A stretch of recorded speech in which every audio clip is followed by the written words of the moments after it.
भाभी माँ। उफ भाभी, कितना ले जाऊंगी? बस हो गया। अनु ने कहा।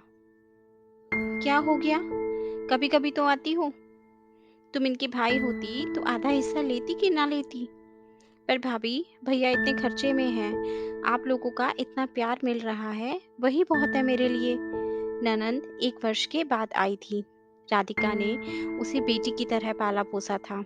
हालांकि राधिका की सास कभी नहीं चाहती थी कि बेटी अपनी भाभी के संपर्क में रहे, पर ननंद भाभी का रिश्ता इतना गहरा हो गया कि ननंद भाभी की बेटी ही बनकर रह गई थी। आज 1 सप्ताह रहकर बेटी पुनः अपनी ससुराल जा रही थी। बहू, जा, किचन में दूध उबल रहा है। राधिका की सास उनके पास आते ही बोली। जी माँ जी, कहते हुए राधिका किचन में चली गई।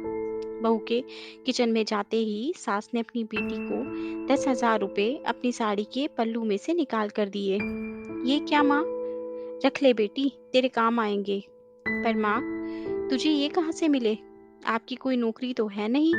अभी भैया को छुटकी की स्कूल की फीस भरनी है, उन्हीं को दे दीजिए। अभी उन्हें इसकी ज़्यादा ज़रूरत है। नहीं बेटी, तुम्हारे पापा मुझे कंगाल छोड़कर नहीं गए थे। वैसे भी तुम्हारा भाई फीस का कोई ना कोई इंतजाम कर देगा। तू ये पैसे रख ले। और जबरन बेटी के हाथ में रुपए ठूस कर चली गई। बेटी अनु को पिछले महीने का भाभी का फोन याद आया। भाभी बहुत परेशान थी। भैया को सैलरी मिली थी और उसमें से 10,000 रुपये घर में से गायब हो गए, बता रही थी। उसने कुछ सोचा, वो मुस्कुराई और किचन की तरफ चल पड़ी। अच्छा भाभी, मैं चली। और हाँ, ये 10,000 रुपये अभी सोफे के नीचे से मिले हैं। मेरी जूती उसके नीचे चली गई थी। जूती तलाशने में ये भी मिल गए। शायद ये वही रुपए हैं जिसके विषय में आपने फोन किया था। राधिका की आंखों में आंसू थे। वो सास और ननंद की बातें सुन चुकी थी। ननंद को अपने आगोश में भर लिया और धीरे से कहा, तू मेरी सबसे बड़ी बेटी है।